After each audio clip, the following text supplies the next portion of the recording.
everybody, and welcome to Love the Real Hills. My name is Chris. This is my beautiful wife. And I'm Renee Hill. And we're so excited to have you here with us today. We love our podcast. We love each other. We love the Real Hills. We're super real. And we're going to just keep it 100 with you. We're going to keep it a buck. And we're going to share how we feel. Today's a great day, baby. You ready? Yay! It's our favorite Q&A day. We're doing question and answer. And so we finally get to address some of the questions that have come in from across the country, from across the city, and across the world. And really, we open this up to any subject at all. You can ask us anything, and we will address it on air if we get enough cosigns from other people watching. We want you to do a favor. Would you please share and tell somebody that we're on right now. Jump down in the comments and please send us some more questions so that we can pack them in, because I think we're going to do another Q&A show coming up to close out the season. So it's going to be the end of season 2. This one went really fast. Really fast. Okay.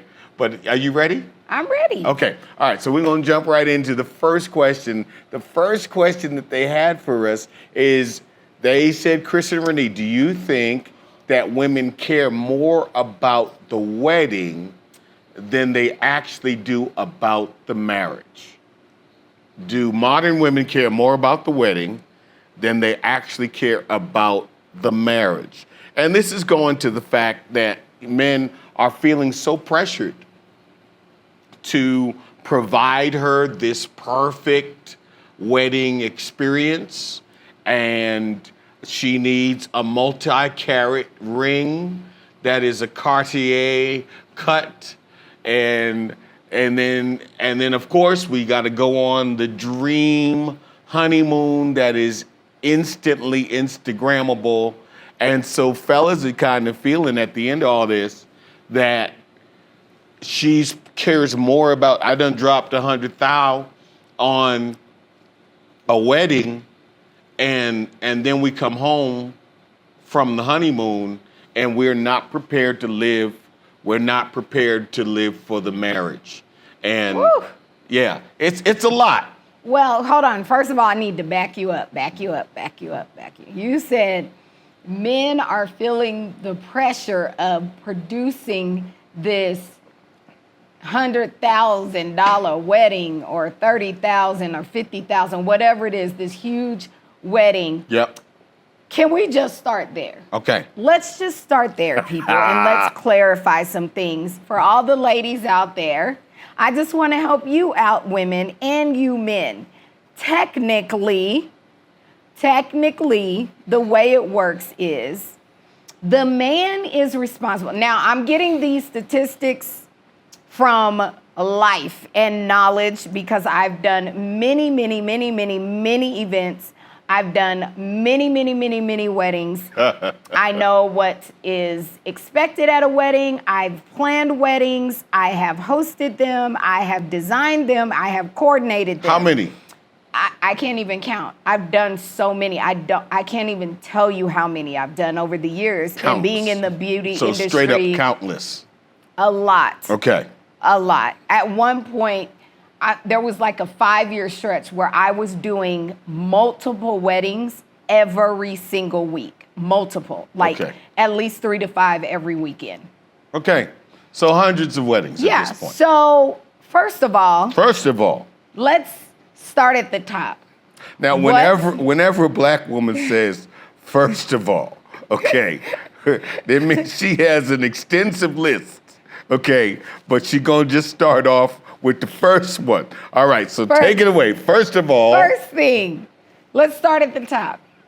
What women are responsible for in a marriage, in a wedding.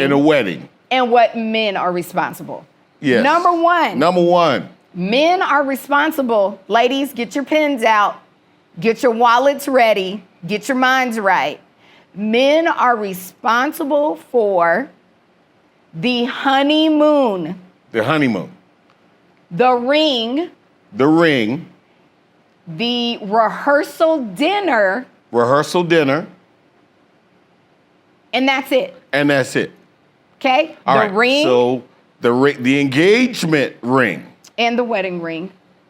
Her wedding ring. Yes. She's supposed to pay for his wedding Yes. ring. Her wedding ring, her engagement ring, her ring, period. Engagement and wedding ring. Okay, man does that. Then he pays for. He pays for the rehearsal dinner. So after we do the rehearsal with the preacher, The dinner that you're paying for the entire family that came in to the rehearse. family dinner. The husband's family or the husband is responsible for the rehearsal dinner. Yes. Third thing, Third thing, the male is responsible for the honeymoon. the honeymoon. Okay? Okay. Honeymoon. So financially, he's got the rings, he's got Rehearsal dinner. dinner, and he's got the honeymoon. Yes. And so the ceremony. Now, let's go to the women. Women, ladies, where we are so utterly confused. And I've just only heard this so much, and I've had to correct so many young ladies, is that man that is marrying you is not responsible to pay for the wedding. They are not responsible to pay for your dream dress. They are not responsible to pay for the venue. They are not even responsible to pay for anything in that wedding ceremony except, I forgot one thing, What? their tux. The tuxedo. That's it, ladies. That's it. That's it. If you want this elaborate wedding, it is the responsibility of the wife's family, of the bride's family. That means bride's mother and father, bride's family is providing the funding for the wedding ceremony. Okay? What about the reception? The reception is a part of the wedding. So, and the reception after So the reception the on the reception wedding day. on the wedding day. That is the bride. That's the bride and the bride's family. So ladies, if you want a big elaborate wedding, you need to be saving up your coins, Knock yourself out. saving up. But don't You bring, know, don't I have bring a that daughter. bill. I gave birth to a daughter. Yes.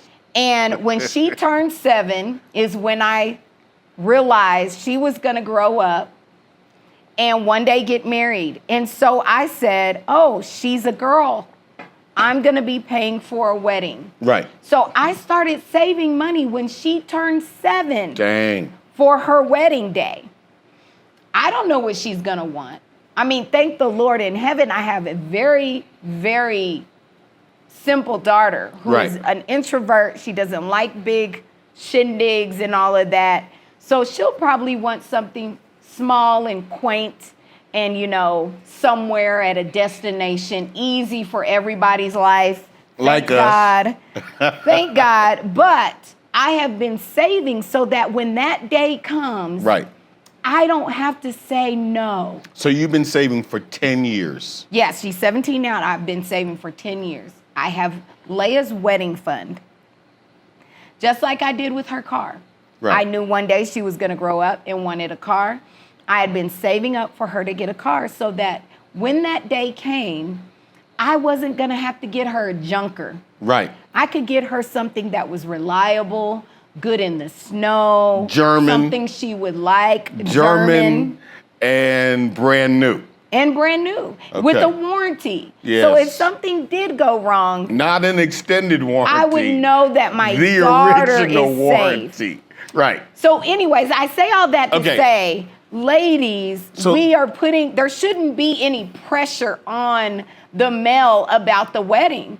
He should just be able to show up. His family should Well, he cover the already rehearsal has dinner. to. He already has to get you the ring.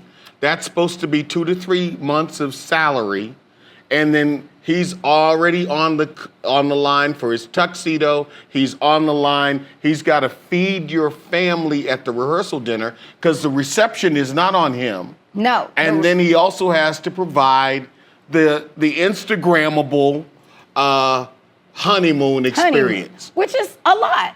Which- And especially for a young couple today, it's going to take him and his family coming together to do all of that. But the misconception here that the pressure is on the male is completely wrong. It's wrong. Because he is going to, once So he says I do, he's going to be responsible for everything from that point on. Wow. He's going to be responsible for you. If y'all have children, he becomes responsible. He's going to be responsible to be the head of that household. Wow. He's going to be responsible to make sure that he's guiding and leading the family. And all of these things are pressures that are heavy and a strong, very strong weight on a male. And this ceremony is not his pressure. He should just be able to show up that day in his tux with his grooming or whatever it is he's got, and he should be able to say I do, knowing that all the pressure is following this day. Right. So from that day forward, the onus is now switched to him, and somebody comes in the middle of the night. He's got to get up. It's his job to run downstairs with a machete. Yeah. Okay. He has to provide. He has to protect, and he has to be the leader of the family. Of the house. Now, and here's the thing, is women. But see, here's the problem: is that women have been bringing this to the man, like he's supposed to provide me with my dream day, and all this pressure is getting thrown on these guys. And so you're saying traditionally, he's not dusty if he can't pay for your wedding. Exactly. He's not dusty. You're dusty. Where's my camera? Yeah, you're dusty. You're dusty because your family is so stinking broke that it can't provide for the wedding you want. And now you're going to put that on his family, and then you wonder why his mama don't like you. Now you wonder why the brothers don't like you. It's because you're trying to put $100, and why are we going to spend $100,000? Come on, ladies, it doesn't even make sense. $50,000. Because after you get married, you're going to want to buy a house. You're going to want to establish We're blowing something. the house money. Yeah. And you want this guy to be sub 30 or sub 35. Where is he supposed to get $100,000, $50,000?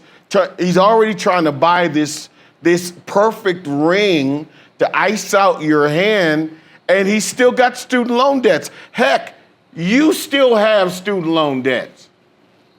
This is the problem, is that we're putting all these pressures on this young man, and then we wondering why they're just opting out of marriage completely.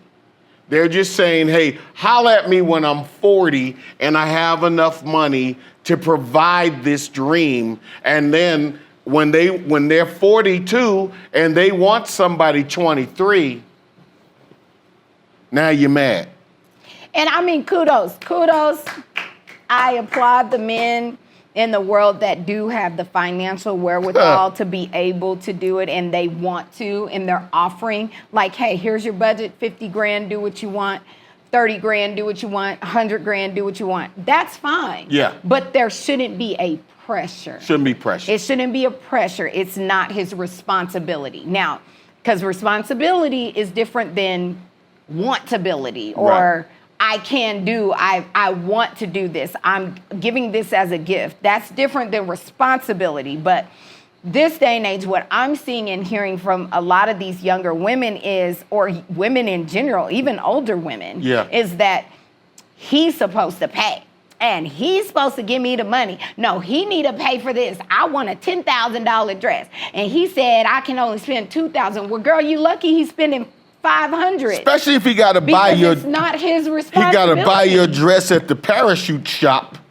Oh my gosh. Okay, we got to get your outrigger. Here he goes. Okay, and you want a $10,000 dress, and you a size 10,000. You're not worth it. You're not worth it. Oh, God. Okay, stop it. Stop putting pressure on people. You ought to be glad that someone is trying to marry in 2024, 2025. You ought to be glad that somebody's willing to marry and take on the pressure. Now, I mean, let's keep it 100% real. We've been married we've had 3 wedding ceremonies. 3. Our first one was very small and very intimate in Israel. Very small, very intimate at the chapel in Cana in Israel, where Jesus turned the water into wine. Very small. Our friends helped pay for that for us, our friends in Israel. God bless them, keep them safe. And then we did another one. We wanted to put it on books in the U.S. And so we did I came at you with that ring and some flowers, and we got on the plane. We went to Vegas. Vegas. We went to Vegas. That Vegas wedding was, by that time, you'd done hundreds of weddings. And I've been doing weddings since I was 23 years old. So I've done scores of them. It was the best wedding I ever had. It was so easy. It was easy. We got on the plane. Simple. We got our paperwork. Stress-free. Stress-free. We got in the limo with the champipple. Champipple. We had some champipple and went and boom, but bam, video, kaka, buka. My brother was there to sign the marriage certificate. My brother Mario, my little brother Mario was there. He was our witness. It was impeccable and easy. And then our third wedding, we went to Jamaica. Jamaica, Mom. Jamaica with the family. That was a zoo. That was a zoo. It was fun. And it wasn't that stressful. It wasn't stressful because it was at all. family. My best friend came and did the wedding for us and officiated. And so we've been married in 3 different continents, in 3 different time zones, and still spent in 3 less different than- nations. And we never spent that kind of money. No, we did. Everybody went horseback riding. Yeah. Was it 18 of us on horseback riding in the ocean? Then we did all the kinds of fun reception. stuff. We did a reception On the beach. Married on the beach with the wind blowing through my hair. Well, whatever we could do. Yeah. and we had fun, and our kids were there, and it was fantastic. But it doesn't have to be Come on, who are you trying to impress? Okay. Now here's the thing, and then we came home and bought a house. Because we still have money, because we didn't waste it on something that You're gonna throw away. You're gonna never urinate you're never gonna see. and crap out that food the next day that you just spent $30,000 on rubber chicken. And it never tastes good. It's never good. It's never great. It's never great. You've wasted all this energy on it, we want to put the emphasis on your wedding, not on your marriage more than your wedding. How can we facilitate you having? It's a terrible thing to spend $50,000 on a wedding and you're divorced in 6 months, and it's over in a year. And even if it ain't over, it's actually over. You know what I'm saying? Is you ain't gone to the courthouse, but you sick of him and he's sick because you didn't do any premarital training. You didn't talk to nobody who has a successful marriage, and we put so much emphasis on having your dream day. And you said it. You said it. That was good. That was good. If you want to spend some money, let's spend our money on a real counselor, a pre-marriage counselor. Wow. Let's spend our money on something that is going to appreciate in our marriage. Right. Like counseling appreciates in your marriage. Right. It helps you to grow. It helps you to learn one another. It's going to elongate your marriage. So I'd rather spend my money on something like that rather than spending my money on, gold trim on the chair. Right. That I don't get to take home chair and keep. skirt. I never get to use it again. It's a picture. And it cost me $10,000 for linens. Things can be beautiful without it costing that much. For real. But I'm just saying, women, we are putting all this pressure on men, but where's our focus? Are we focused on what does this day mean? What is going to happen after this day? We're not even thinking about what really matters in this situation. And what really matters is I'm going to spend the rest of my life with this person. That is my intent. What does that look like? what kind of work am I going to have to do? Where am I going to have to be mentally, physically, emotionally to be able to do that for a long time and for it to live beyond just this moment? And so what we're seeing is so much, like you said, we're seeing so much divorce very quickly after the wedding because we haven't paid much attention to that. We're spending too much time worried about spending all this money on a ceremony. On a moment. Mm-hmm. On a moment. Hey. And, yeah, with that being said, we got to take a quick commercial right here. Just a moment. Thank you for watching. Just take a moment, hit that button down there, like, subscribe, and share. Share. We got some more great questions coming right after this short message. We'll see you in a second. Join Dr. Chris Hill at Higher Level Denver. Inspirational, motivational, and elevational. At Higher Level, journey with us in reaching your highest potential in God. Because when you go up, I go up too. When you get a promotion, I get a promotion too. When you go higher, we started at the bottom, now we're here where everybody's going up. I need somebody who knows I'm going up. I'm going up with my family. I'm going up with my children. I'm going up with my church. We're all going up. Join Dr. Chris Hill at Higher Level Denver this Sunday at 10 a.m. Higher Level Denver at the Roar Center, 3035 South Parker Road, Aurora, Colorado, 80014. See all that we're doing on the web at www.higherleveldenver.org. And we're back, y'all. Welcome to Love the Real Hills. My name is Chris. This is my wife, Renee. And we're doing Q&A today. Q&A The first day. one was pretty spicy, but this is going to get a little bit crazy here. The question I got was about, I call it the virginity crisis. Oh, here we go. I call it the virginity crisis. And here's what the men are saying, guys, and you got to know it, is men are saying that they're getting women when they marry them. The average person now in America is marrying in their 30s, early 30s, 31, 32 in the UK. And they're saying that the women that they're getting, there are no firsts with them. There's no first kiss, first date, first sexual acts, that by the time they get them, that there is a crisis of they are not virgin to anything. Okay, and so men are really adamant. They're saying that these women, and this is not my words, this is their words. Please don't at me. That they are run through. Run through. They've been on that choo-choo train, and by the time they get them, there's a crisis of virginity. And you know, my response to it is, well, are you a virgin? And how can you expect something that you can't give back?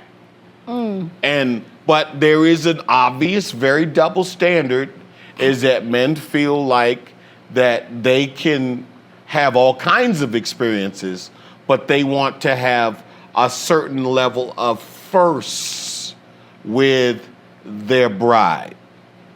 And this is what I call the virginity crisis, because it's a crisis in our society. We're in Corinthians. If you're a New Testament scholar, we're in Corinth.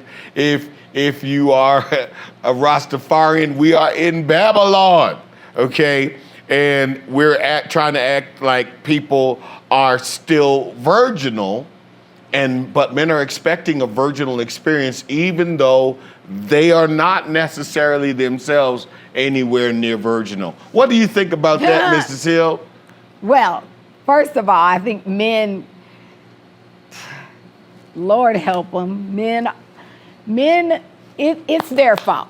Wait a minute. Okay, so you're going to start this discussion by saying It's y'all's this fault. entire crisis It's the male's fault. is men's fault. Okay. Yes, this crisis is men's fault. Okay, expliquez-moi. Okay, so I say it's men's fault, first of all, because men are the ones who are putting pressure on women to have sex so young and so early. Wow. Okay? Men are the ones that, and they're, like you said, their double standard is so big. I mean, men's double standard is just, I could just throw up thinking about how much of a double standard men have when it comes to everything. Okay, everything. Everything. But let's deal with this. How do you think it's a double standard? How do you see it as a double standard? Men are saying, well, I'm a man and I'm supposed to have some experience. Well, how can they say, oh, I want a woman, I want to marry someone and I want to have a first of this, and the first time she experienced this was with me, when you were 15 and 14 and 16 and 17, you're pressuring girls to have sex with you, and then if they don't, you just move on to the next girl. So what does that set in the girl's mind? That's setting in the girl's minds that, oh, okay, he left me, or he stopped talking to me because I wouldn't have sex. So what are the girls gonna do?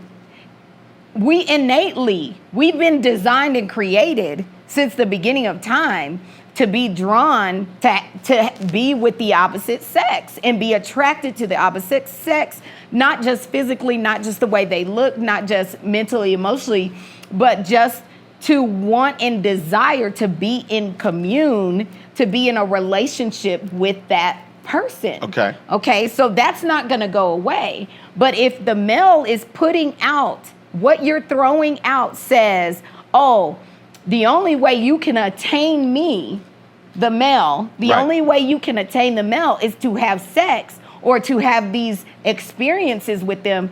Oh, I'm not gonna get with you because you're prude. Oh yeah, I'm not getting with you because you playing hard to get.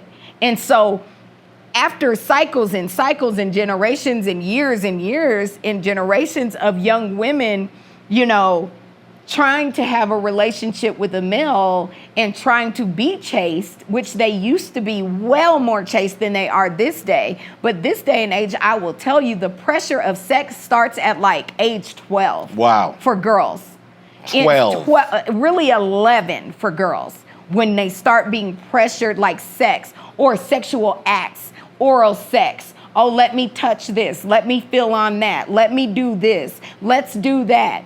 It starts at around 11 years old, and in some instances even younger, but on average it's about 11 years old where the pressure comes. And so again, women don't put pressure on women to be sexual with a male. No, that is men.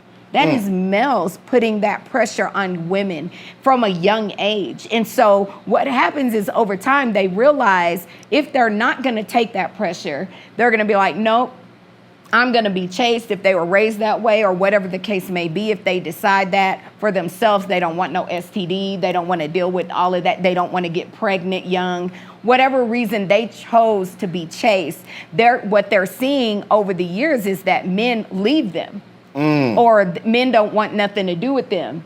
So because there are these other women out there in the world, and I can say that because I am of mixed race, there are other women out in the world who just have no chastity. What women are you talking about? I'm talking about white women. White women? Oh yeah, look, I got cousins on both sides. Okay, So wait a minute. Older cousins, Wait, hold up. younger cousins, Hold up. and Roll some it in back, between. Chris. Roll it back. Wait a minute. You're saying that these white women are not chaste at all? They are very close to not chaste at all. Okay. The vast majority. The vast majority. And you're speaking as someone of mixed race. Yeah, oh. So I and did not say this. I have friends, I have family members, I have older girl cousins, I have younger girl, and everything in between. And I have talked to them and I asked them, and I have them on both sides, on my black side and my not so black side, okay? And I was a dancer for many years, a classically trained dancer, and most of the time the only brown girl in the group. Right. And so a lot of my friends were white girls, and I grew up seeing the difference in the dynamic, even being in the room, even being in the dressing room, how, you know, where culturally our black and brown girls were more reserved with their body. They covered up if people were in the room. They would get dressed behind a curtain or in the bathroom, where the white girls would just strip in front of everybody. But also, they started having sex very young. Very young. And most of them, I had many friends who were white who had at least 3 abortions by the time we were 16 Dang. in high school. Wow. And so what was happening is the men, or the young men at that time, they're approaching you and you're being chased. And so what did they do? They would just leave and go to the woman or the girl who was not so chaste. And in my experiences, it was usually the white girls. Okay. They would just do whatever, experience whatever. And so as a young black woman, or a young black or brown woman, because I have Hispanic friends, I had Asian friends also who were very chaste, and they experienced the same thing. We used to talk about it. And so a lot of it is that those men would then ignore us. Right. And give all the attention to these women, or this group of women. And I'm not saying that they are the only ones who are not chaste. There are some Latins that are not chaste. There are some in every race that are not chaste. That is, you know, But they have pushed this thing to a level where a young man is expecting now that first encounter is going to result in sexual intercourse. Some form of oral, sexual act. anal, something gonna go down. And so over the years, in the different generations, the chastity has gone down, because what women and young girls are saying is, oh my God, if I don't do this, he won't like me. If I don't do that, he won't accept me. I have to do this to get a man. I have to do that to keep a man. And not even just in young teenage years. We can go into the 19 to 26. Now we have an example, and is one young lady that we were dealing with that asked the question, and she was dating a successful, high value, if you will, gentleman, and she had a baby younger with, no other way to say it, with a low value man, okay? A no value man, okay? Now she's dating somebody who's got his stuff together, and, you know, he want to see what it do, okay? He want to see what it do, and now she's found Jesus, and now she done come to church. Don't say it like that. She's found Jesus, and she coming to church, and he's like, okay, well, you know, what's up? And she's like, well, I am a spiritual virgin. I've given my body, my mind, my heart to the Lord. And he said, check, please. He said, how you gonna have a whole baby with him and I can't even see no part? We're gonna do nothing. You gave your whole body to him and had a whole kid for him, and now you saved. She was much younger. She was a younger age, and that was her first experience, okay? Major experience. And she ended up pregnant. Yes. Okay? So she realized, oh my God, I have just wrecked my life at a young age. Let me shut this down. Not wrecked, challenged my life. Let me shut this down. She shut it down. She's like, let me shut this down and start fresh. There's nothing wrong with that. There's nothing wrong with that. But for that guy, there's also nothing wrong with her deciding to be chaste, Yeah. as if she wasn't. Just because you slept with one person doesn't mean you're not chaste. Okay. Just because you slept with someone and got pregnant doesn't mean you're not chaste. I actually have a really close friend, her very first time she slept with somebody, her very first time, she got pregnant because she didn't know.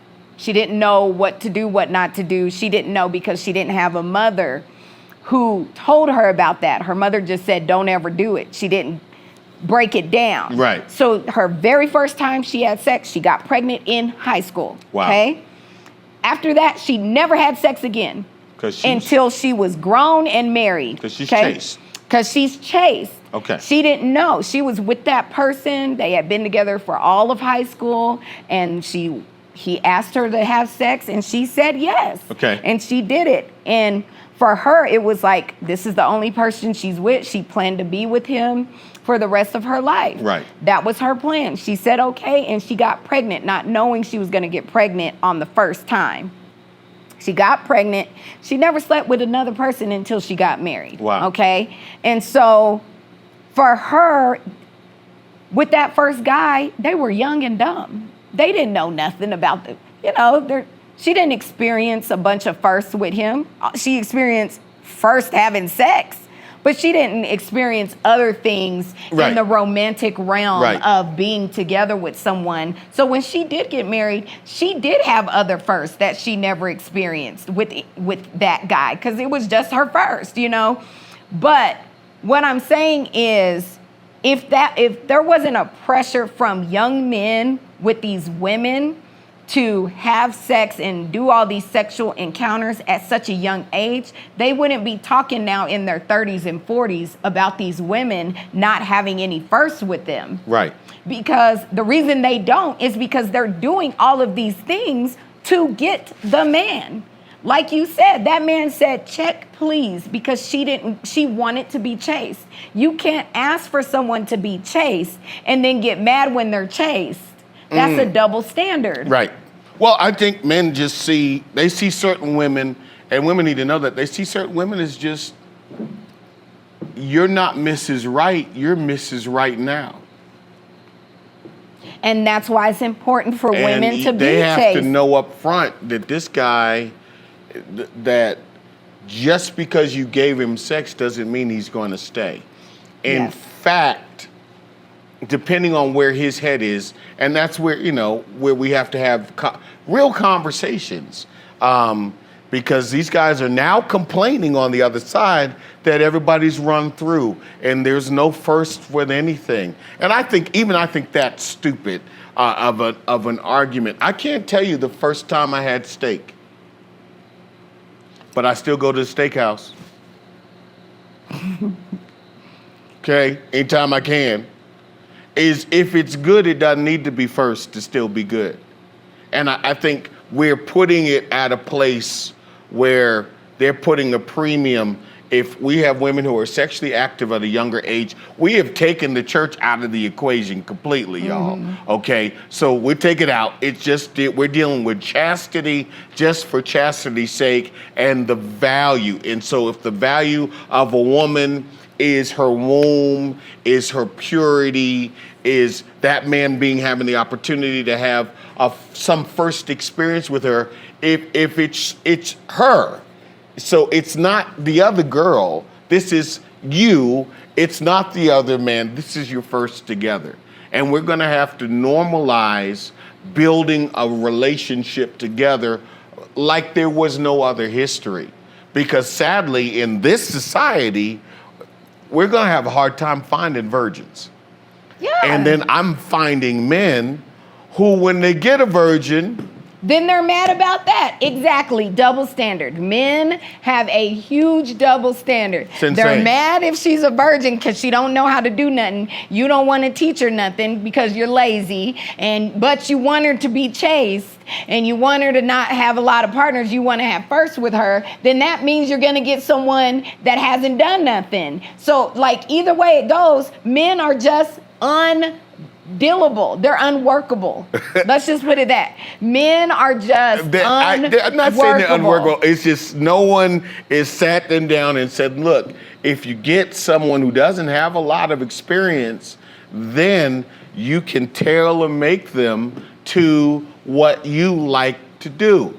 Okay, now this is gonna be some difference. It's gonna take some time. You're gonna have to be patient. You're gonna have to communicate. You're gonna have to work with it. And they don't want to do that. They don't like that. They don't like communicating. They don't like communicating. They don't like patience. But you're gonna have to be patient. Otherwise, you're gonna get somebody that's somebody else trained, that is doing it. So when she comes out there, cha-cha, with a whip, cha-cha-cha, okay, and trying to whip you and chain you to the wall, cha-cha-cha, okay, you ain't got nothing to say. That's what you signed up for. Okay, when she comes out there with, and try and put a chain on your neck, okay, and call you 2 Chains, okay, then it's your fault, because you didn't want nobody that you could tailor make and design to you. And this is one of the problems. I am flabbergasted that this is even a question that a male sent in. I am by the hundreds. By the hundreds. Men are saying this? By the hundreds. Men? It's a double standard. They run around here with their little winkies just ready to go. Winkies? Their little winkies. Tinky Winky? From age 14 and up, they're just ready. Their winkies are ready to poke anything that comes near them. And then they disqualify what they poke. And then they disqualify them when they're the reason it's poked. I know. It's guys. We got to do better, guys. Come on, guys. We got to do better, and we got to take more time. Get your mind right. We can take more time. We don't need to be sexually active at 16 and 17, 18 or 19. You got a whole life to be sexually active, and it would be helpful. You don't want to have 4 kids, and you're 25. Come on, guys. You don't want to be there. You don't want to be saddled with child support. And not be free till you're 45. I mean, we want to take some time, and let's not trouble love before it's time. Well, we got to take a quick break right here. We'll be right back with more questions on our Q&A day. We'll see you in a second. Higher Level Denver is here. Join us as we go to the higher level. Higher Level Denver with Dr. Chris Hill. But I'm about to get real free. Free in my mind, free in my body, free in my past, free in my future. I need a free person to give God a free praise right here. We are friends of God, friends of man, and friends of humanity. Transform your life. Find your voice. Get ready to roar. Join Dr. Chris Hill at Higher Level Denver this Sunday at 10 a.m. Higher Level Denver at the Roar Center, 3035 South Parker Road, Aurora, Colorado, 80014. See all that we're doing on the web at www.higherleveldenver.org.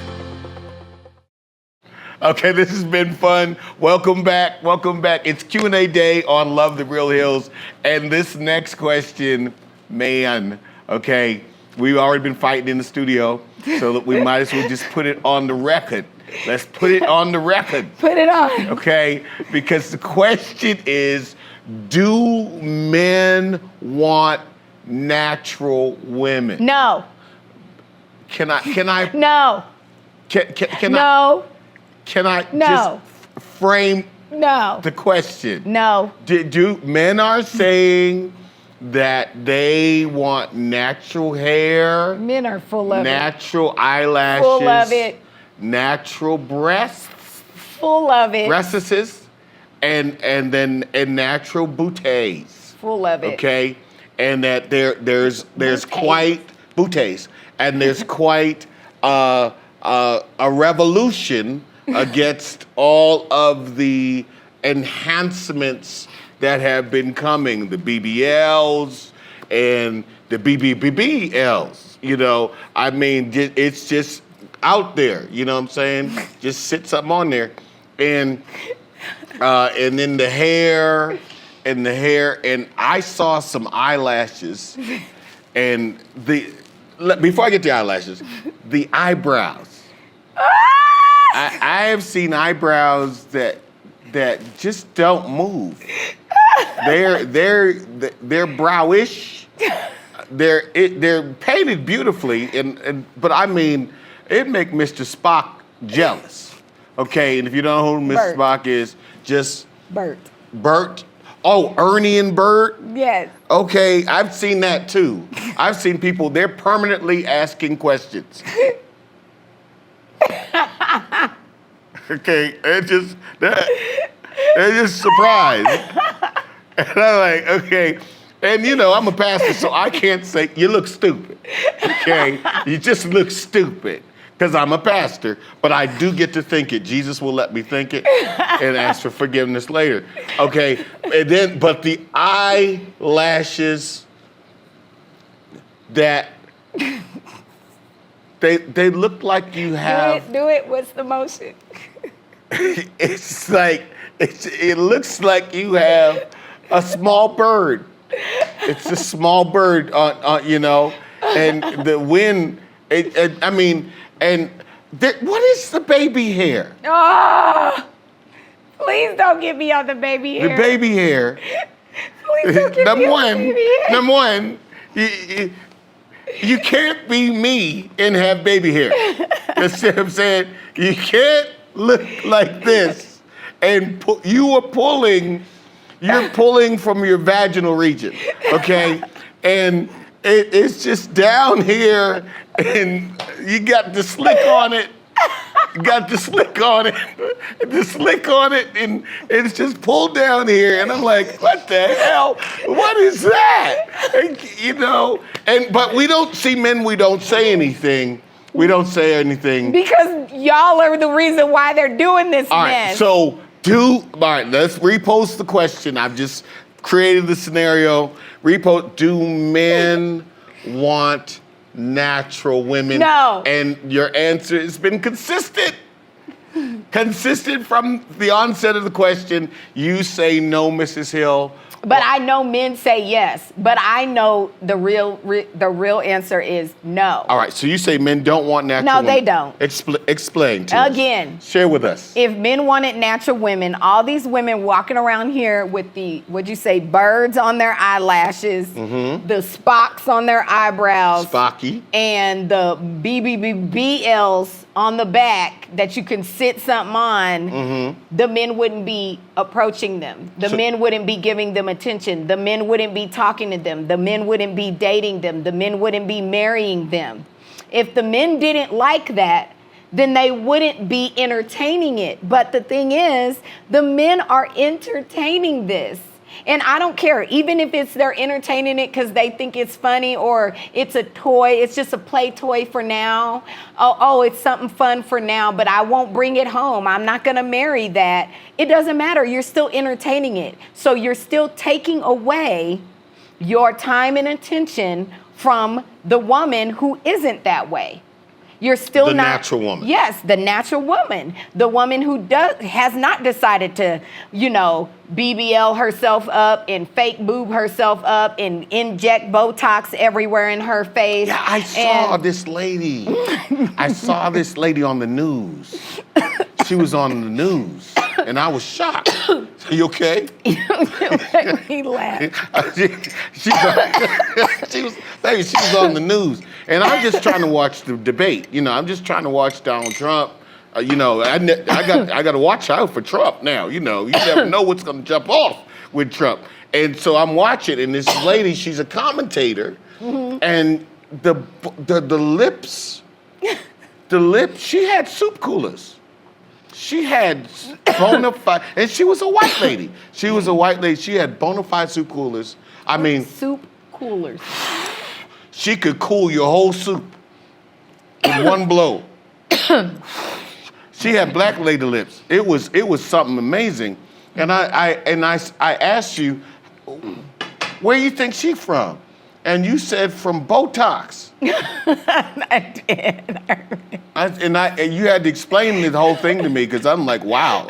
But so that they got the fillers and the cheeks. They're injecting And- their cheeks, they're injecting their eyes, they're injecting their lips, they're injecting their foreheads, they're injecting their chins. You can inject your forehead? Yeah, to get rid of lines.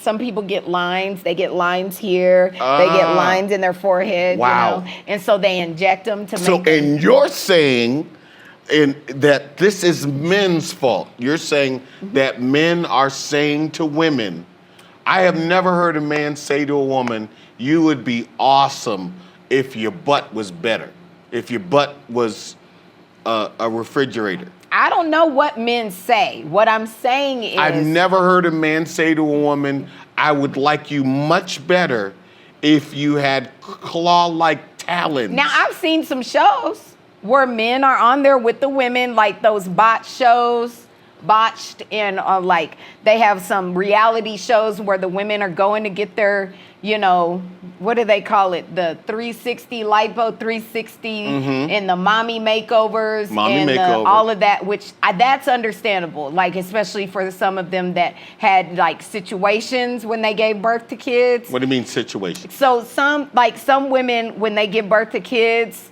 like twins, for example, when you have multiples, you have all this loose skin, and you can get skinny, and that skin will still be there.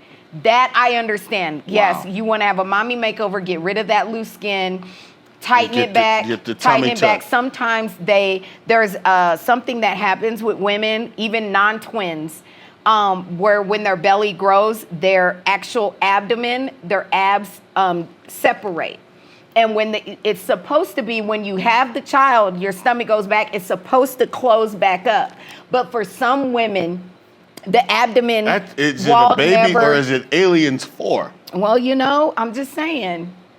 See, men make life hard. They don't understand the stuff Oh, women God. got to deal with. So but the they abdomen need- wall is supposed to come back together. But some women, it doesn't, and it stays apart.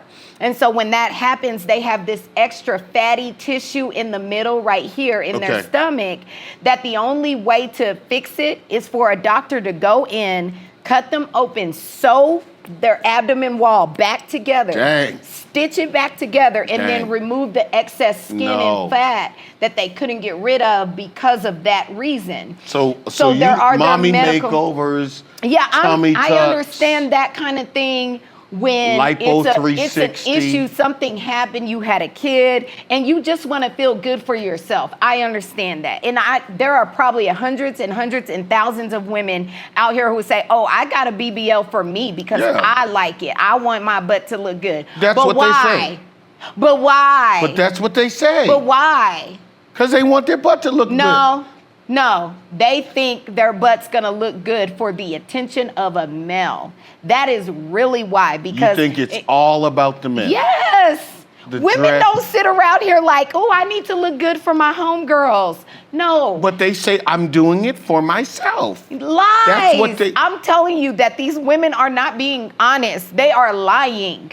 Okay, because for myself, I am clearly, the way that God made me, the way I came out my mother's womb, if I work out, I can get stuff to look better and lift it a little bit more. I can do workouts. I can do this. I can do that. I can, do some crabs, some crunches. Some I crabs. can run around, some crunches and abs. I put them together. Okay, I that's can it. run around. I can do cardio and lose inches. Okay. I can eat certain foods to gain weight in certain places. Really? Yes. They have I can do foods? these things naturally. They have foods that just go to the butt?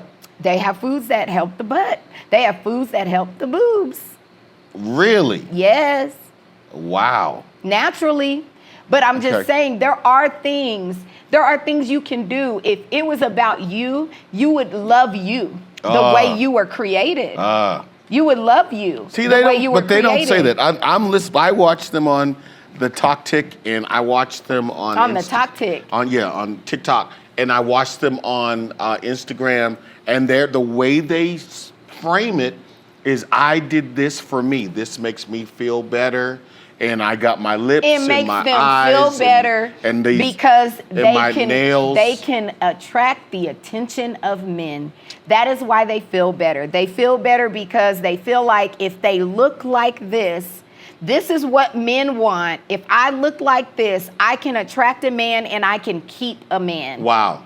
This is what they are really Looking doing. like- And I worked in the beauty industry, so you know I'm not talking out of nothing. I've had thousands of women sit in my chair, and their self-esteem is negative or below negative, okay? Wow. Their self-esteem, they need to take time out for them and build themselves up internally and work on why their self-esteem is so low. But I've had thousands of women sit in my chair, and it has nothing to do with them. It has everything to do with them feeling like crap because they cannot obtain a man. All right, we got 3 minutes. Talk to me about weaves and wigs. Look, Because men are saying that they've had it up to here. I say nothing because I'm listen, me. I have no problem with a weave or a wig. Okay. I wear them all the time. Do I wear them because I don't have hair? No, I have hair. I can comb my hair. I wear my natural hair when I feel like it. However, because of my lifestyle, it's very busy. It's high maintenance to be natural. So a lot of times I will just braid my hair up. My hair's in braids now. Why? Because it's summer, it's hot outside, I'm sweating, I work out, I'm running around the country, I'm getting on planes, I'm jumping in oceans, I'm getting in pools, I'm doing all these things. Right. And so for me to have to do my natural hair every single day, that's an extra 3 hours out of my time that I don't It have. takes 3 hours? It can. Yes, it can. Okay. The The other thing process. I'm hearing, the other thing men are sick of hearing is this is a protective hairstyle. There is such a thing. There are protective hairstyles. Is there really? Yes, these braids are considered a protective hairstyle. What are they? And what are they protecting? Their hair. Let me tell you what black women in particular, why they do protective styles is because there are a lot of things when you have curly hair. When you have curly hair, different curl patterns, the curlier your hair, what people don't understand in the world, not just men, but even other women of other races, the curlier the hair, the more fragile it is. Wow. And we know that black women have the curliest of hair most of the time. Yeah, There- I have C0. Oh, yeah, 0 is right. C0. That's my Lord hair. help my husband. Go ahead, Y'all, finish but it. anyways, women, curly hair, he threw my whole train of thought off. Most black women have curly hair. Yes. And so curly hair gotta is very protect it. fragile. Fragile meaning the more you manipulate it, the more things you do to it, the more it's exposed to sun, the more it's exposed to dryness. Climate plays a big role. Pollution plays a role in the hair of someone who has curly hair. The more, women, they're like, oh, I love your hair, it's so curly and textured. They say texture is wonderful, yes, but they don't understand the maintenance to maintain textured hair. It's very fragile. And so for black women in particular, the first thing is our hair does not produce oil the way that non-black hair produces oil naturally. So we have to put those oils and those moistures into our hair. And fruits and berries. Fruits and berries. That's why even if you take it all the way back in the day and you go to Africa, African women, they use certain things that grow out of the ground, grow on a tree. They use these fruits and berries in their hair because we've always had to put these things into our hair to maintain the health of our hair. Okay. And so we will do protective styles so that we can have hair. Wow. Because men, again, have a problem if you don't have hair. So again, like I said at the top of this whole conversation, and I know we gotta go, You're is saying that this is all the fault of men. Men cause these problems, and then they want to have a double standard with women when women are doing things that they are only doing because the men are the ones who, this is what makes them acceptable to men. Wow. But then men grow up, they change their mind, And now they're reverting back. They don't want to bring a BBL to the boardroom Or to their mom, or to their mama's house. or to their kid. Or their kid is trying to figure out why mama has so many tattoos. They don't want to deal with that because they've grown up and grown out of that phase of I want what I want to see. I like what I see. Men have this phase of life, and I think it's pretty much from age like 10 to like 26, where it's like, ooh, candy, candy, gimme. Like, that's how they are with You're women. being kind with 26. You know, I think it's more like 46. That's how they are with women. Yeah. And they're like, ooh, a new toy. Ooh, Right. big boobs. Ooh, big butt. Ooh, I like those lips because it goes around my. Do you see what I'm saying? My what? Oh, go ahead. Read between the lines, babe. Okay, I just caught up. They, you know, this is how they are, and they're in this phase of immaturity. Yeah. And what happens is they grow up, they start to mature, and they realize those things don't really matter.